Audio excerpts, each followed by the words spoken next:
dadka Soomaaliyeed badankood ma isticmaalaan fitamiinada sabab la xiriira inaysan helin wacyigelin ku filan oo ku saabsan fitamiinada. Intooda badan ma oga heerka fitamiinadu jirkooda ka maqan, taasoo keenta dhibaatooyin caafimaad. Fitamiinadu waa maadooyin muhiim u ah jirka, waxayna kaalin weyn ka qaataan ilaalinta caafimaadka. qaar ka mid ah dadka Muqdisho ku nool ayaan weydiinay inay isticmaalaan fitamiinada.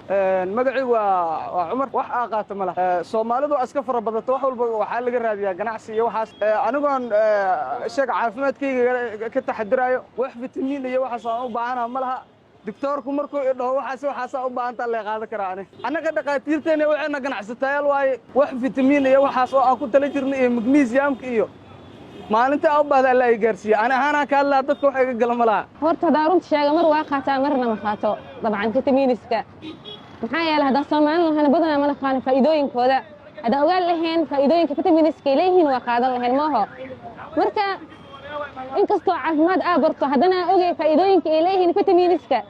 وجعلنا لنا إن زائد وقت. أبغى أعتقد حاجة لنا تواصل وجرا لوين رداء هاي واحد وصدي أفر سنة سريج جيفي لوين كحن وصدي نعرف أقول عادي داود عن قاتي حكمة هاي فيتامين دي هذه عاد فيتامين دي عن قاتي فيتامين دي ما قاتي إلهي وأقول رأسي وأروح في عنادي. دكتور نورة مؤمن برقلة أو كثير سن كامل دايت أيها كهذا الشيء مهم إليه إن الاستعمال فيتامينات.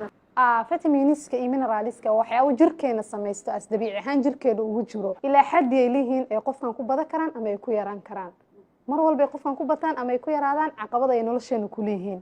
inkastoo dad badan ay u badan tahay in jirkeena ku yar yihiin maadaama qofkii uu helaynin cunno diet ah yani cunno balanced ah oo dheelitiran oo helaynin qofka jirka haduu fitamiiniska ku yar yahay wuxuu keeni karaa caqabad fara badan waxa kamid ah qofkii daal fara badan uu dareemayo madax xanuun joogto ah lafa xanuun muruqa xanuun qofkii hurdadii ku yaraato walwal badan fitamiin keena jiro stress fitamiinada qaar jirka bini'aadamku keeni kara marka ku yar yihiin waxyaabo fara badan oo qofka bini'aadamku u keeni kara oo dhihi karo caqabadan fitamiin waa ka weyn tahay oo dhakhtar badan qofkii inta la geeyo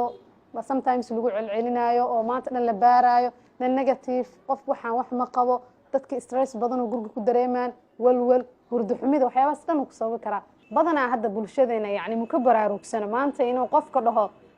xaaladana dareemaya fitamiina ka maqan yani badankeen ma aaminsanin in yaro wax baratay maahane inteena kale yani fitamiin haduu jirkeena ka maqan yahay caqabad inuu loo geysan karo ma aaminsanin Fatxi Xasan Bilan Media